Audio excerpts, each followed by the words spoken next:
بسم اللہ الرحمن الرحیم۔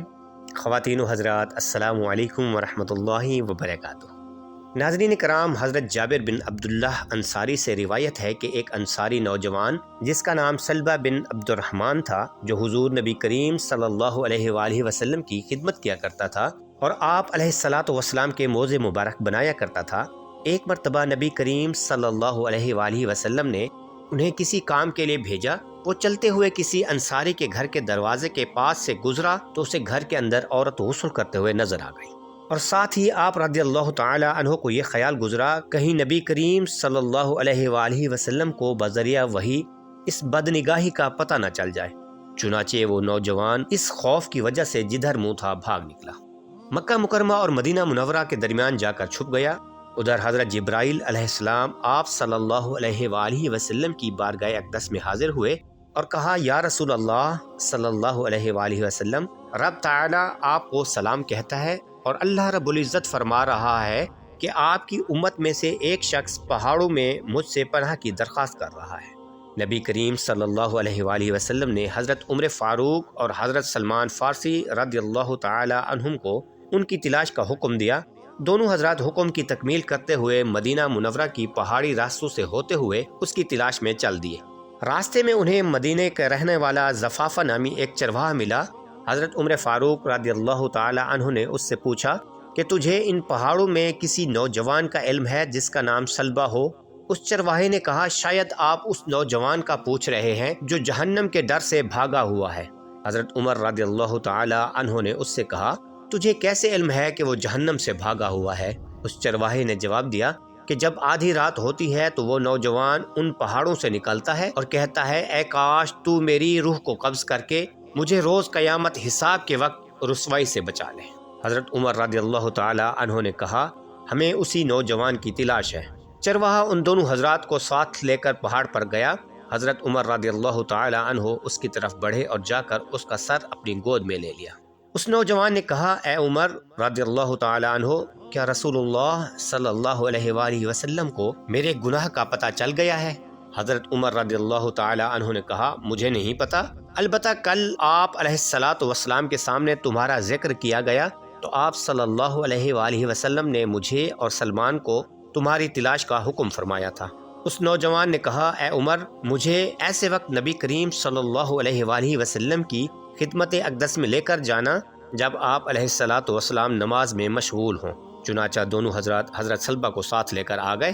جب نماز کا وقت ہوا اور نماز کھڑی ہو گئی تو حضرت سلبہ نے جب حضور نبی کریم صلی اللہ علیہ وآلہ وسلم کی قرات سنی تو غش کھا کر گر پڑے۔ نبی کریم صلی اللہ علیہ وآلہ وسلم نے جب سلام پھیر کر نماز سے فارغ ہوئے تو حضرت عمر اور حضرت سلمان فارسی رضی اللہ تعالی عنہم سے دریافت فرمایا کہ سلبہ کہاں ہے؟ تو انہوں نے عرض کی، یا رسول اللہ صلی اللہ علیہ وآلہ وسلم، سلبہ حاضر ہے۔ آپ علیہ الصلاۃ والسلام نے جا کر سلبہ رضی اللہ تعالی عنہ کو ہلایا تو وہ ہوش میں آ گئے۔ نبی رحمت صلی اللہ علیہ وآلہ وسلم نے فرمایا کہ سلبہ تو مجھ سے کیوں غائب رہا؟ اس نے عرض کیا، یا رسول اللہ صلی اللہ علیہ وآلہ وسلم، اپنے گناہ کی وجہ سے۔ آپ علیہ الصلاۃ والسلام نے کہا کہ تجھے ایسی آیت نہ بتا دوں جو تیرے گناہوں اور خطاؤں کو مٹا دے؟ اس نے عرض کیا، ضرور۔ آپ علیہ الصلاۃ والسلام نے فرمایا، ربنا آتنا فی الدنیا حسنۃ وفی الآخرۃ حسنۃ وقنا عذاب النار۔ اس نے عرض کیا، یا رسول اللہ صلی اللہ علیہ وآلہ وسلم، میرا گناہ بہت بڑا ہے۔ آپ علیہ الصلاۃ والسلام نے فرمایا، نہیں، بلکہ اللہ تعالیٰ کا کلام سب سے بڑا ہے۔ پھر آپ نے اسے واپس گھر جانے کا حکم صادر فرمایا۔ حضرت سلبہ بن عبد الرحمن رضی اللہ تعالی عنہ مسلسل 8 روز تک بیماری کی حالت میں رہے۔ پھر ایک روز حضرت سلمان رضی اللہ تعالی عنہ نے نبی پاک صلی اللہ علیہ وآلہ وسلم کی خدمت پاک میں حاضر ہوئے اور عرض کیا، یا رسول اللہ صلی اللہ علیہ وآلہ وسلم، آپ سلبہ کے پاس تشریف لے چلیں کیونکہ وہ غم کی وجہ سے موت سے قریب ہیں۔ حضور نبی کریم صلی اللہ علیہ وآلہ وسلم حضرت سلبہ رضی اللہ تعالی عنہ کے پاس پہنچے تو ان کا سر اپنی گود میں رکھ لیا۔ انہوں نے اپنا سر نبی کریم صلی اللہ علیہ وآلہ وسلم کی گود سے ہٹا لیا تو آپ علیہ الصلاۃ والسلام نے فرمایا، سلبہ تو نے اپنا سر میری گود سے کیوں ہٹایا؟ انہوں نے عرض کیا، یا رسول اللہ صلی اللہ علیہ وآلہ وسلم، میرا سر اس قابل نہیں کیونکہ وہ گناہوں سے بھرا ہوا ہے۔ آپ علیہ الصلاۃ والسلام نے پوچھا، تجھے کیا تکلیف ہو رہی ہے؟ انہوں نے عرض کی، مجھے یوں محسوس ہو رہا ہے جیسے میرے گوشت اور ہڈیوں میں چونٹیاں چل رہی ہوں۔ آپ صلی اللہ علیہ وآلہ وسلم نے فرمایا، سلبہ تیری کیا خواہش ہے؟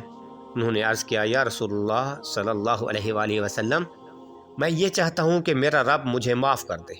ابھی آپ علیہ الصلاۃ والسلام نے کوئی جواب نہیں فرمایا تھا کہ حضرت جبرائیل علیہ السلام حاضر خدمت ہوئے اور عرض کیا، یا رسول اللہ صلی اللہ علیہ وآلہ وسلم، آپ کا رب آپ کو سلام کہتا ہے، اور اللہ رب العزت فرما رہا ہے کہ اگر یہ بندہ ساری روئے زمین کے برابر بھی گناہ کر لے تو میں اس بندے کی اس قدر گناہ بھی معاف کر دوں گا۔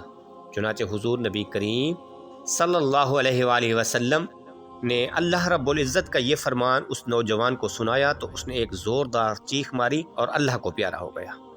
نبی کریم صلی اللہ علیہ وآلہ وسلم نے اس کا نماز جنازہ پڑھایا۔ بعد نماز جنازہ آپ اپنی انگلیوں کے بل چل رہے تھے۔ صحابہ کرام نے وجہ پوچھی تو آپ صلی اللہ علیہ وآلہ وسلم نے جواب میں ارشاد فرمایا، اس ذات کی قسم جس نے مجھے نبی برحق بنا کر بھیجا، اس جنازے میں شریک فرشتوں کی کثرت کی وجہ سے میں اپنا پاؤں زمین پر نہیں رکھ سکتا تھا۔ اللہ کریم ہمیں صراط مستقیم پر چلنے کی توفیق عطا فرمائے، آمین۔